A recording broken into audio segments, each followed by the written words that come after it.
Hello everyone, स्वागत है आपका अपने यूट्यूब चैनल टीचर्स समिट पर, जहाँ हम लोग पढ़ रहे हैं सीटेट साइंस पेपर 2। और आज के सेशन में हम लोग प्रीवियस ईयर क्वेश्चंस करने वाले हैं, जिसमें पहला प्रश्न है, निम्नलिखित कथन में से कौन सा विज्ञान की प्रकृति का सबसे अच्छा वर्णन करता है। इसमें आपके पास चार ऑप्शंस है। एक सही होगा, वैज्ञानिक अपने कार्य में पूर्ण रूप से निष्पक्ष होते हैं, ये सही है। या फिर वैज्ञानिक विधि अनुसंधान के संचालन के लिए एकमात्र मार्गदर्शिका है, या वैज्ञानिक विश्वासों की एक प्रणाली है, या विज्ञान प्राकृतिक में सामाजिक है। इन चार ऑप्शंस में से कौन सा एक सही है, तो सबसे अच्छा जो आपका उत्तर बनेगा वो होगा बी, क्योंकि सबसे पहले हम चीज़ों को गौर से देखते हैं, फिर उस पर विश्लेषण करते हैं, फिर रिसर्च किया जाता है उस पर, फिर लास्ट में आपका निष्कर्ष निकाला जाता है।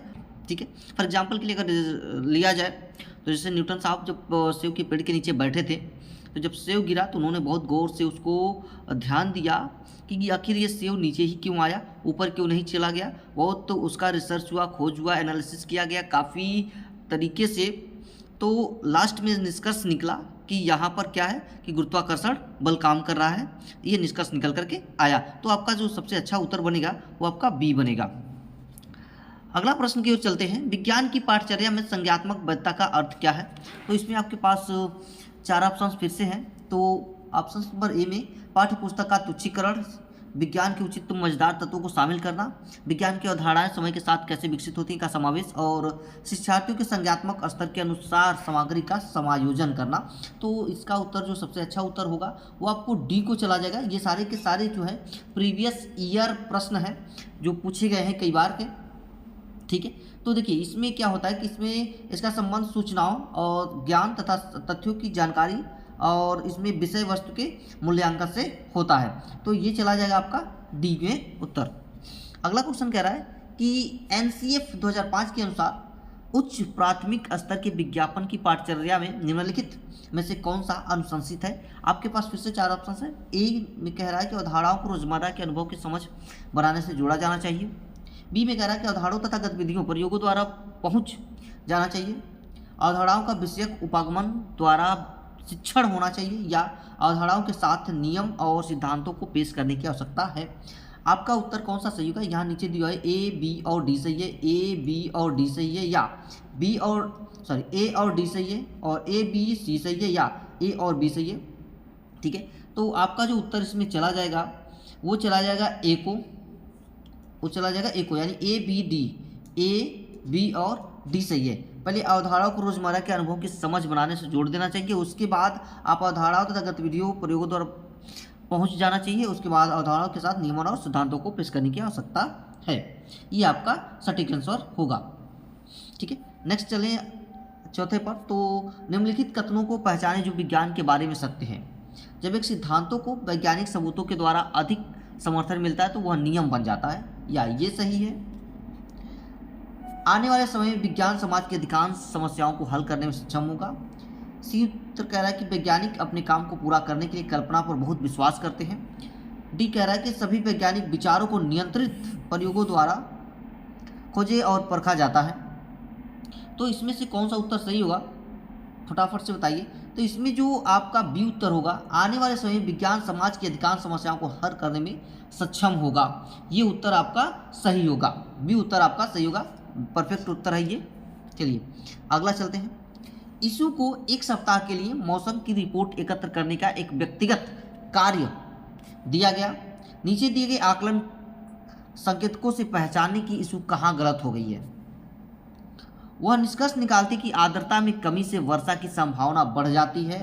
वह समझती है कि अधिकतम और न्यूनतम तापमान की सीमा प्रतिदिन भिन्न है। वह हर दिन एक वेबसाइट से आंकड़े सारिबद्ध करती है, या वह इस परिणाम पर पहुंचती है कि आने वाले सप्ताह में बारिश हो सकती है या नहीं। ये चार ऑप्शन से चारों में से कोई एक सही होगा। तो बताइए फटाफट से कौन सा उत्तर आपका सही होगा। तो देखिए सी जो उत्तर है, सी वो हर दिन एक वेबसाइट से आंकड़े सारिबद्ध करती है, ये जो उत्तर है वो मौसम विभाग की ये यहाँ पर इशू क्या हो गई है, गलत हो गई है।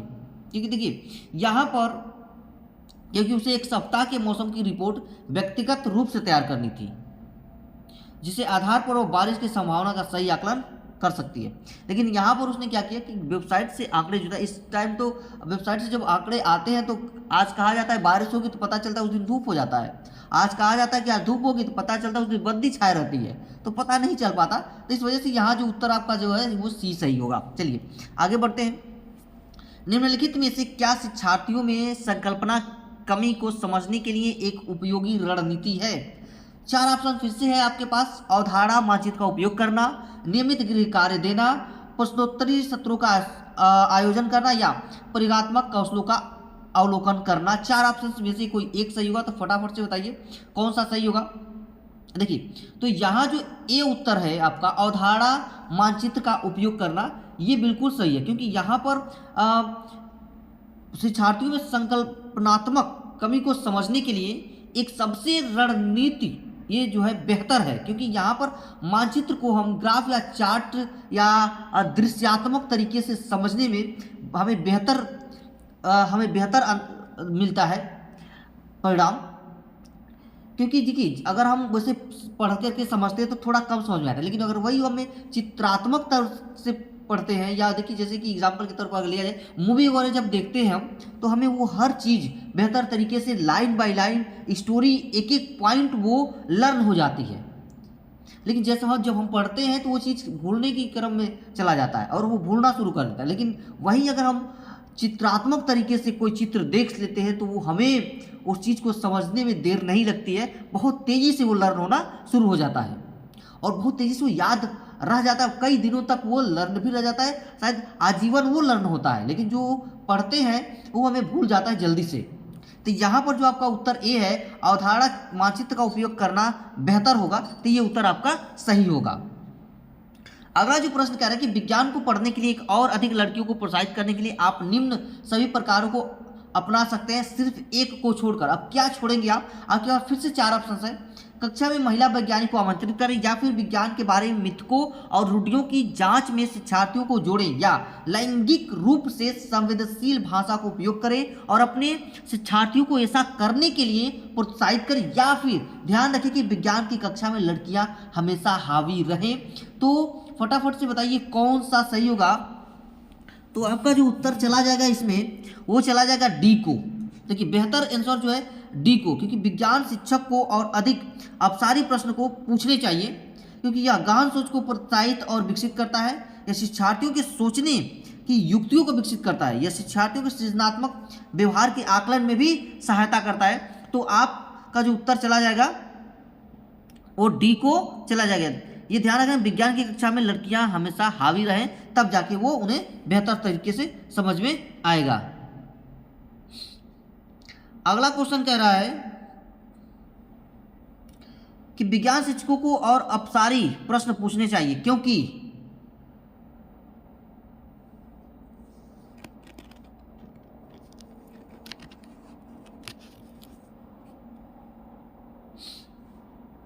अगला उत्तर कह रहा है अगला प्रश्न कह रहा है कि विज्ञान शिक्षकों को अब अधिक अपसारी प्रश्न पूछने चाहिए, क्योंकि यह गहन सोच को प्रोत्साहित और विकसित करता है, यह शिक्षार्थियों को उत्तर सही करने में दिशा प्रदान करता है, या यह सोचने की युक्ति को विकसित करता है, या यह विद्यार्थियों को सृजनात्मक व्यवहार के आकलन में सहायता करता है। आपके पास 4 ऑप्शन नीचे दिए हैं। ए केवल बी सही है, या केवल ए सही है, ए बी सी तीनों सही है, या ए सी डी तीनों सही है। कौन सा उत्तर आपका सही होगा फटाफट से बताइएगा इसमें।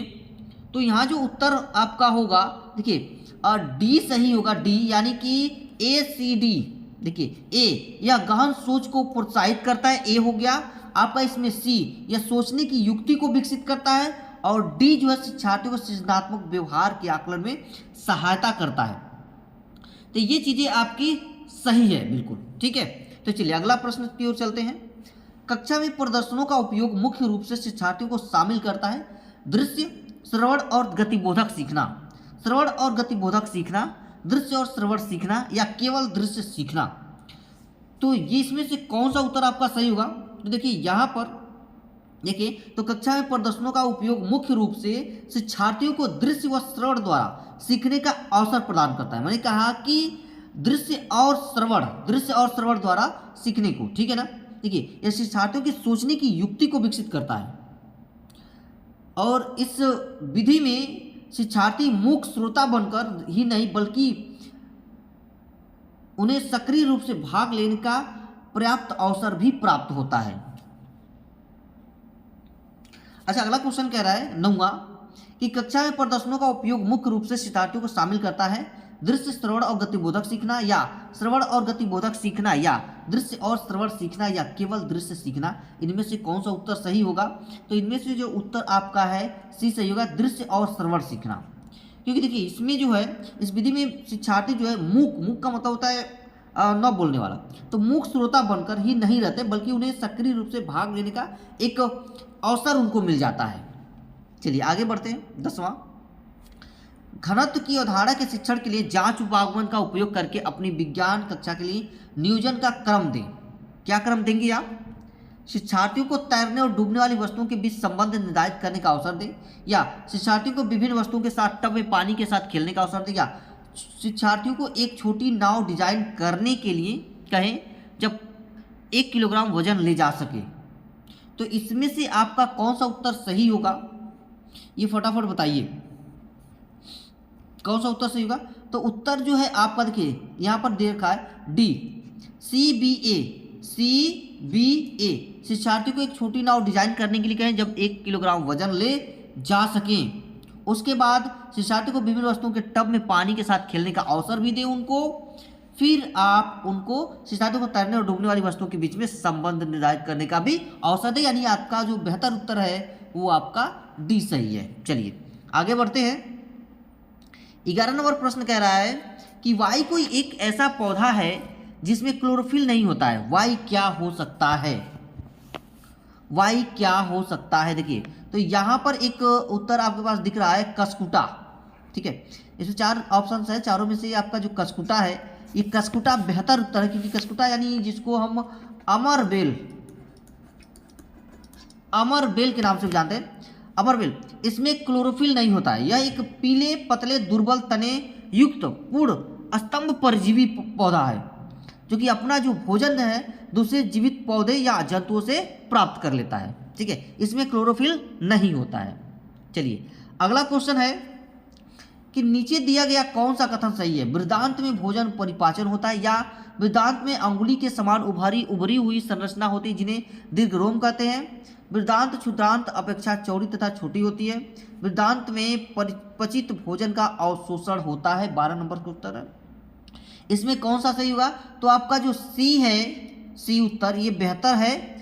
वृद्धांत क्षुद्रांत अपेक्षा चौड़ी तथा छोटी होती है, ये उत्तर सही है। क्योंकि देखिए वृद्धांत जो होता है वो क्षुद्रांत की अपेक्षा थोड़ी चौड़ी और छोटी होती है। यह लगभग 1.5 मीटर लंबी होती है और 6 से 7 मीटर मोटी होती है। ठीक है, और इसमें देखिए वृद्धांत के अंदर अंगुली के समान उभरी हुई संरचनाएं भी होती है जिसे हम रसांकुर कहते हैं या विली भी कहते हैं उसे। क्षुद्रांत में भोजन का पूर्ण रूप से पाचन भी होता है। तो चलिए आगे बढ़ते हैं। 13 नंबर क्वेश्चन कह रहा है कि रेशम कीट के जीवन चक्र और रेशम फाइबर उत्पादन संबंध में कथन सही नहीं हो। तो कौन सा सही नहीं है भैया आपका? तो आपका जो उत्तर है रेशम फाइबर कैटरपिलर द्वारा स्रावित प्रोटीन है, या फिर रेशम कीट की कोकून रेशम का धागा प्राप्त किया जाता है, या फिर रेशम कीट में लार्वा को कैटरपिलर कहते हैं, या फिर प्यूपा कोशित विकसित होकर कैटरपिलर बना जाता है। इसमें से कौन सा उत्तर आपका सही होगा? तो आपका जो उत्तर है बेहतर उत्तर डी है, प्यूपा या कोशित विकसित होकर कैटरपिलर बना जाता है। ये उत्तर बिल्कुल आपका सही है। ठीक है, चलिए अगला क्वेश्चन की ओर। निम्नलिखित में से कौन सही मिलान का निरूपण करता है? देखिए सिकुड़कर और शिथिल होकर शरीर उपास्थि सहायता करता है। कठोर संरचना कंकाल बनाती है पेशी। कंकाल का भाग जिसे झुकाया जा सकता है पसली पिंजर। वक्ष की अस्थि और मेरुदंड को जोड़कर बक्से संरचना बनाती है अस्थि। इसमें से आपका कौन सा उत्तर सही होगा? नीचे ऑप्शन भी दिए हैं ABCD। ठीक है, तो जो उत्तर आपका होगा डी, जो होगा डी, ये आपका बेहतर होगा। ठीक है, डी उत्तर आपका बेहतर होगा, क्योंकि देखिए यहाँ पर सिकुड़कर और शिथिल होकर शरीर की गति में सहायता करती है। कौन सहायता करती है भाई? तो ये चला जाएगा आपका पेशी। ठीक है, ये चला जाएगा आपका पेशी को। ठीक है, अब दूसरा अगर देखें तो कठोर संरचना कंकाल बनाती है, तो ये चला जाएगा आपका कौन? अस्थि को। चौथा चला जाएगा। और अगर तीसरा देखें इसमें कंकाल का भाग जिसे झुकाया जा सकता है। वो किसको झुका सकते हैं? उसको उपास्थि, जैसे कान हो गया, नाक हो गया, जिसको आप झुका सकते हैं आराम से। अगर देखिए कंकाल का भाग इससे झुकाया जा सकता है, ये हो गया। अब बच की अस्थि और मेरुदंड को जुड़कर बक्सीनुमा संरचना होती है, वो है आपकी पसली पिंजर। ठीक है, तो आपको ये चीज़ें समझ में आ गई होगी। चलिए आगे बढ़ते हैं। 15 नंबर क्वेश्चन में कह रहा है कि निम्नलिखित में से मानव की कौन सी ग्रंथि 2 से अधिक हार्मोन्स करती है, स्रावित करती है? तो हमारी बॉडी में जो यहाँ पर देखिए 4 ऑप्शन है, अग्नाशय है, थायराइड है, एड्रिनल है, पीयूष है। ये 4 ऑप्शन दिए गए हैं आपका। ठीक है, तो कौन सी है जो 1 से अधिक यहाँ पर हार्मोन्स को स्रावित करती है? अग्नाशय, थायराइड, एड्रिनल और पीयूष। 4 ऑप्शन दिए हैं। थोड़ा सा कंफ्यूजन क्रिएट करेगा क्वेश्चन, क्योंकि देखेंगे इस क्वेश्चन को तो चारों के चारों जो है 1 से अधिक हार्मोन्स को स्रावित करती है। अगर अग्नाशय की अगर हम बात करें तो अग्नाशय में देखिए इंसुलिन व ग्लूकागॉन हार्मोन्स वो रिलीज करती है, और भी हार्मोन्स है, सोमैटोस्टेटिन हार्मोन्स भी रिलीज करती है। मतलब 3 हार्मोन्स हो गए। अल्फा बीटा गामा जो सेल्स होती है यहीं से सब कुछ रिलीज होता है अग्नाशय से। ठीक है, और थायराइड की अगर हम बात करें तो थायराइड में देखिए थायरॉक्सिन भी है, थायरॉक्सिन, और थायरॉक्सिन के अलावा टेट्राआयोडोथायरोनिन भी है, और ट्राईआयोडोथायरोनिन भी है, और थायरोकैल्सिटोनिन भी है। ये सभी चीज़ें यहाँ से स्रावित होती है थायराइड से। और अगर एड्रेनल को देखेंगे तो इसमें इससे मिनरलोकॉर्टिक्स और ग्लूकोकॉर्टिकॉइड्स और लिंग हार्मोन्स ही स्रावित करता है। और इसके मेडुला जो भाग होता है उससे एपिनेफ्रिन और नॉर एपिनेफ्रिन हार्मोन स्रावित होता है। वहीं अगर पीयूष को देखेंगे तो इसमें कई सारा होता है, जैसे सोमेट्रोपिन हो गया, थायरोट्रोपिन हो गया, एड्रेनोकार्टियोट्रोपिक हो गया, पुटिका प्रेरक हार्मोन्स हो गया, ल्यूटिनाइजिंग हार्मोन्स हो गया, प्रोलैक्टिन हो गया, मिलेनोसाइट हो गया हार्मोन्स, वासोप्रेसिन, ऑक्सीटोसिन, बहुत सारा यहाँ से हार्मोन्स ये स्रावित करता है। लगभग पीयूष ग्रंथि को अब मास्टर ग्रंथि मतलब 13 तरह की हार्मोन्स को ये रिलीज करता है। ठीक है, नेक्स्ट क्वेश्चन की ओर बढ़ते हैं। 16 नंबर क्वेश्चन करा है कि नीचे दिया गया कौन सा कथन सही है? अब देखिए नीचे यहाँ पर कह रहा है कि सभी धातुएं गैस होती हैं, या फिर सभी अधातुएं तन्य नहीं होती, या सभी धातुएं ठोस होती हैं, या सभी धातुएं कठोर होती है। कौन सा इसमें से सही होगा फटाफट से बताइए। तो आपका जो उत्तर है बी, सभी अधातुएं तन्य नहीं होती, तो ये बिल्कुल आपका सटीक आंसर है, बी उत्तर सही है। ठीक है, तो चलिए आगे बढ़ते हैं। वाई कोई मानव निर्मित रेशा है जिसे प्राकृतिक स्रोत से प्राप्त किया जाता है। तो वाई क्या हो सकता है? एक्रिलिक हो सकता है, जूट हो सकता है, रेयान हो सकता है, नायलॉन हो सकता है, क्या हो सकता है? तो इसमें से जो आपका उत्तर है वो आपका सी सही है, क्योंकि रेयान जो है मानव निर्मित रेशा यानी फाइबर है जिसे प्राकृतिक स्रोत से प्राप्त किया जाता है। तो वाई जो है आपका यहाँ पर रेयान है। ठीक है, चलिए अगला प्रश्न कह रहा है कि 18 नीचे दी गई तालिका अध्ययन कीजिए। देखिए ईंधन, उष्मीयमान अवस्था, ज्वलन ताप। ए में कह रहा है उच्च ठोस, उच्च उष्मीयमान यहाँ पर नीचे दिया हुआ है। बी में यहाँ पर देखिए, तो इसमें से सबसे बेहतरीन उत्तर कौन सा है? तो यहाँ पर जो बी ऑप्शन है, बी, ये मध्यम, गैस और उच्च, ये बेहतरीन आपका है, यानी ये वाला आपका उत्तर सही है। चलिए आगे बढ़ते हैं। अगला क्वेश्चन कह रहा है कि किसी विशिष्ट क्षेत्र में विशिष्ट रूप से पाया जाने वाला स्पीशीज कहा जाता है। विशिष्ट क्षेत्रीय स्पीशीज कहा जाता है, या प्रवासी स्पीशीज कहा जाता है, या संकटपन्न स्पीशीज कहा जाता है, या विलुप्त स्पीशीज कहा जाता है। कौन सा आखिर सही है इसमें से? तो आपका जो उत्तर किसी विशिष्ट क्षेत्र में पाया जा रहा है तो विशेष ही होगा, विशेष क्षेत्रीय स्पीशीज ही होगा। आपका उत्तर क्या है? ए सही है। चलिए अगला क्वेश्चन कह रहा है कि धातु यक्स धातु वाई को उसके लवण विलयन से विस्थापित कर देता है, परंतु धातु जेड को उसके लवण विलयन से विस्थापित करने योग्य नहीं है। इससे सबसे ज्यादा अभिक्रियाशील धातु कौन सी है? ए का जेड निर्धारित नहीं किया जा सकता, या यक्स या वाई। कौन सा उत्तर आपका बेहतर होगा? तो उत्तर जो है आपका ए सही है, ए का जेड होगा। ठीक है, यहाँ पर धातु एक्स तथा धातु वाई को उसके लवण विलयन से विस्थापित कर देती है, परंतु धातु जो जेड है उसके लवण विलयन से विस्थापित करने योग्य नहीं आता। इसमें सबसे अधिक अभिक्रियाशील धातु जेड है। ठीक है, 21 नंबर क्वेश्चन की ओर चलते हैं। किसी बिंब से प्रकाश किरणें किसी पृष्ठ पर गिरती है तथा पूर्णतः विस्तृत ढंग से परिवर्तित हो जाती है। आप इस बिंब के प्रतिबिंब की प्रकृति के बारे में क्या कह सकते हैं? फटाफट से बताइए, इसमें कौन सा उत्तर सही होगा? आभासी और आवर्धित होगा, या कोई प्रतिबिंब नहीं बनेगा, या आभासी और समान साइज का बनेगा, या यह वास्तविक और आवर्धी होगा?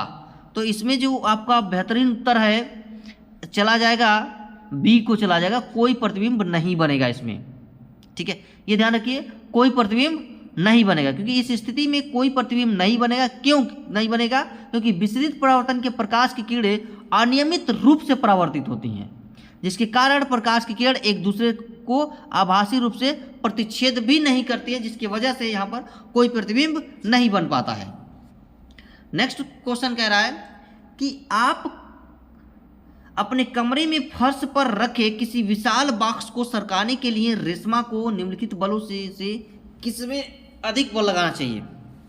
कह रहा है अपने कमरे में फर्श पर रखे किसी विशाल बॉक्स को सरकाने के लिए रेशमा को निम्नलिखित बलों में से किससे अधिक बल लगाना चाहिए? 4 ऑप्शंस हैं आपके पास। अभिलंब बल, पेशीय बल, स्थैतिक घर्षण और गुरुत्वाकर्षण बल, कौन सा बल उसको लगाना चाहिए? तो आपका उत्तर कौन सा होगा? तो उत्तर आपका सी सही होगा। स्थैतिक घर्षण बल जो है उसको ज़्यादा ही लगाना पड़ेगा। अगला प्रश्न कह रहा है कि निम्नलिखित में से सही कथन की पहचान कीजिए। तो कौन सा सही होगा? ध्वनि निर्वात में गमन नहीं कर सकती है, या ध्वनि का तारतम्य उसके आयाम द्वारा निर्धारित होता है, या फिर कंपन की आवृत्ति निम्न है जो तारतम्य उच्च होता है। ध्वनि की प्रबलता का निर्धारण कंपन की आवृत्ति द्वारा किया जा सकता है। कौन सा उत्तर सही होगा? फटाफट से। तो इसमें जो है आपका ए उत्तर सही होगा। ए उत्तर सही होगा। ध्वनि निर्वात में गमन नहीं कर सकती। निर्वात का मतलब हुआ जहां बिल्कुल हवा हो ही ना, एकदम वैक्यूम हो, वहां पर ध्वनि जा नहीं सकती, क्योंकि ध्वनि को चलने के लिए माध्यम की आवश्यकता होती है, और ये माध्यम आपका ठोस हो सकता है, गैस हो सकता है, द्रव हो सकता है, तीनों में ही ये ध्वनि चलती है। तो आपका उत्तर ए सही होगा, यहाँ पर नहीं चलती है। आपका ये उत्तर सही है। ठीक है, नेक्स्ट क्वेश्चन। नीचे दिया गया है कौन सा समुच्चय ऐसे द्रव को समाविष्ट करता है जो तो विद्युत के हीन चालक हैं, जो विद्युत के क्या है? हीन चालक हैं। ठीक है, अब यहाँ शैम्पू, वनस्पति तेल, आसुत जल या चीनी का विलयन, सिरका, नींबू का रस, टोटी का जल, शैम्पू, शहद व लवण, विलयन, नींबू का रस, सिरका है। इसमें से कौन सा उत्तर आपका सही होगा? फटाफट से बताइए। तो देखिए, इसमें से हीन चालक का मतलब कि जिसमें बिजली जाए ही ना। ठीक है, तो यहाँ आपके पास जो चारों ऑप्शंस में से ए ऑप्शन जो है शैम्पू, वनस्पति तेल, आसुत जल, ठीक है, ये ऑप्शन बिल्कुल सही है, जो विद्युत की क्या है? हीन चालक है ये। ठीक है, नेक्स्ट क्वेश्चन। नीचे दिया गया कौन सा समुच्चय रासायनिक परिवर्तनों को समाविष्ट करता है? भोजन पकाना, पानी उबालना, जल में चीनी घोलना, या लोहे का जंग लगना, कजन का जलना, भोजन का पचना। पानी उबालना, कांच तोड़ना, लोहे को जंग लगना, या जल में लवण घोलना, भोजन का पचना, या कागज के टुकड़े टुकड़े करना। कौन सा उत्तर आपका सही होगा? फटाफट से बताइए इसमें जल्दी से। तो इसमें जो आपका उत्तर चला जाएगा, इसमें बी को चला जाएगा, लोहे का जंग लगना, कजन का जलना और भोजन का पचना। ये समुच्चय रासायनिक परिवर्तनों को समाविष्ट करता है। लोहे पे जंग लगना भी रासायनिक परिवर्तन है, कजन का जलना भी रासायनिक परिवर्तन है, भोजन का पचना भी आपका रासायनिक परिवर्तन है। क्योंकि रासायनिक परिवर्तन और भौतिक परिवर्तन 2 प्रकार के परिवर्तन होते हैं। क्योंकि भौतिक परिवर्तन में तो आप वही पुराना पदार्थ प्राप्त कर सकते हो, लेकिन रासायनिक परिवर्तन में एक बार नया पदार्थ कोई अगर बन गया तो दोबारा उस पदार्थ को बना नहीं सकते। जैसे कि आपने रोटी पकाया, गेहूँ से आटा पिसवाया, आटे को सान करके रोटी बनाया, अब रोटी से पुनः ये गेहूँ और आटा आप नहीं बना सकते। ठीक है, चलिए आगे क्वेश्चन है यहाँ पर। अगला बड़ा जबरदस्त क्वेश्चन है 26 नंबर। नीना किराने की कुछ वस्तुएं खरीदने के लिए साइकिल से बाजार जा रही थी। उसके घर से 4 किलोमीटर दूर पहले 10 मिनट 12 किलोमीटर घंटा की चाल से गमन किया। उस रास्ते में उसकी मित्र निखिल मिलती है, जिससे वह रुककर 15 मिनट बातचीत करती है। इसके पश्चात वह उसकी यात्रा 8 किलोमीटर प्रति घंटा की चाल से फिर से आरंभ करती है, उसकी यात्रा की औसत चाल क्या होगी। शानदार क्वेश्चन है ये, जबरदस्त क्वेश्चन है। अब देखिए यहाँ पर, तो देखिए यहाँ पर थोड़ा सा हम लोग नीचे चलते हैं या यहीं लगाने की प्रयास करते हैं। देखिए अब यहाँ पर देखिए, अगर ये तो नीना की ये जो घर से दूरी कितनी किलोमीटर, 4 किलोमीटर, ये पूरी दूरी मान लीजिए 4 किलोमीटर है, ठीक है। अब वो विराम भी लेती है, इसमें 2 स्टेप पे विराम भी लेती है, तो 2 स्टेप में विराम लगी, तो यहाँ पर लिखते हैं कुल दूरी, कुल दूरी। अब कुल दूरी कितनी है उसकी, 4 किलोमीटर है, ठीक है। अब इसको मान लीजिए T1 मान लीजिए, T1 बराबर 10 मिनट, यानी समय कितना लगा उसको, 10 मिनट। 12 किलोमीटर प्रति घंटा की चाल से वो गमन कर रही है, 10 मिनट। तो इसको घंटे में अगर बदलेंगे तो 10 बटे हो जाएगा 60 ही, ये यानी 1 बट्टा हो जाएगा ये 6 घंटे, ठीक है, 1 बट्टा 6 घंटा। अब थोड़ा नीचे आकर के हम लोग यहाँ सॉल्व करेंगे, 1 बटा 6 घंटा। अब यहाँ देखेंगे, अब जो विस्थापन है उसकी यानी S1 वो है 12 किलोमीटर प्रति घंटा, तो 12 किलोमीटर प्रति हावर है। अब यहाँ जो दूसरा समय उसने लिया था वो समय T2 अगर देखें तो इसमें आपका 15 मिनट फिर वो बातचीत करती है और 8 किलोमीटर प्रति घंटा की चाल से चल देती है। तो दूसरा जो इसने समय लिया वो है 15 मिनट, वो है आपका 15 मिनट। अब 15 मिनट को अगर घंटे में बदलेंगे आप तो 15 बटा हो जाएगा 60 ही, 15 चौका होता है 60, 1 बटे वो 4 हो जाएगा। अब उसने S2 जो है उसका S2 विस्थापन वो कितना होगा, तो S2 विस्थापन देखिए तो वो आपका है 8 किलोमीटर प्रति घंटा की चाल से, तो 8 किलोमीटर प्रति घंटा की चाल से यानी यहाँ पर हम रख लेंगे 8 किलोमीटर प्रति घंटा। अब उसकी हम लोग प्रथम दूरी देखेंगे, प्रथम दूरी, प्रथम तय की गई दूरी कितना होगा भाई, तो प्रथम तय की गई दूरी बराबर S1 गुणे कर लेंगे T1, तो S1 हमारा कितना था, 1 बटे 6 था, अगर T1 था 12, ठीक है। तो ये हमारा निकल गया 6 दूनी, ये हो गया 12, ये हो गया 2 किलोमीटर हो गया, ठीक है। अब द्वितीय दूरी इसकी देखेंगे, तो द्वितीय दूरी अगर इसकी देखें तो द्वितीय दूरी हो जाएगी ये आपका घटा देंगे उसमें से D माइनस हो जाएगा D1 इक्वल हो जाएगा ये 4 माइनस हो जाएगा 2 बराबर ये भी हो गया 2। अब यहाँ पर द्वितीय दूरी को तय करने में कुल कितना उसे समय लगा देखेंगे। द्वितीय दूरी तय करने में लगा समय, अब कितना समय लगा तो इसको ले लेंगे हम T3 मान लेंगे, तो T3 बराबर हो जाएगा D2 बटे S2 इक्वल हो जाएगा ये देखेंगे तो हमें 2 प्राप्त हुआ है, और S2 जो दिया हुआ है आपका यहाँ पर D2, अभी हम देखिए हमको D2 है यहाँ पर द्वितीय दूरी, तो ये D2 है तो हमें 2 प्राप्त हुआ है, और S2 अगर देखेंगे ऊपर चल के तो 8 किलोमीटर है, तो यहाँ आपका हो जाएगा ये 2 बटे 8, तो 2 कम 2 चौका 8 यानी 1 बटे ये हो जाएगा 4।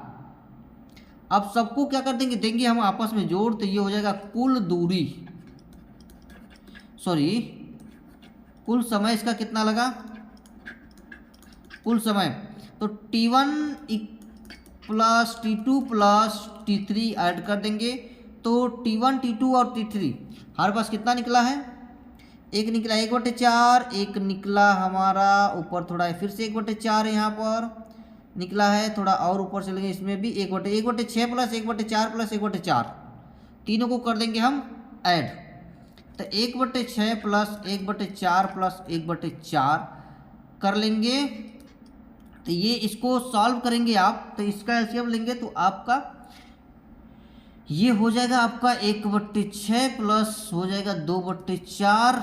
देखिए ये सिंपल सा है, ये दोनों आपका इक्वल है, ठीक है, तो इक्वल है तो हम 1 1 2 कर देंगे, तो 2 बटे 4 और ये 1 बटे 6 कर देंगे सीधा सीधा।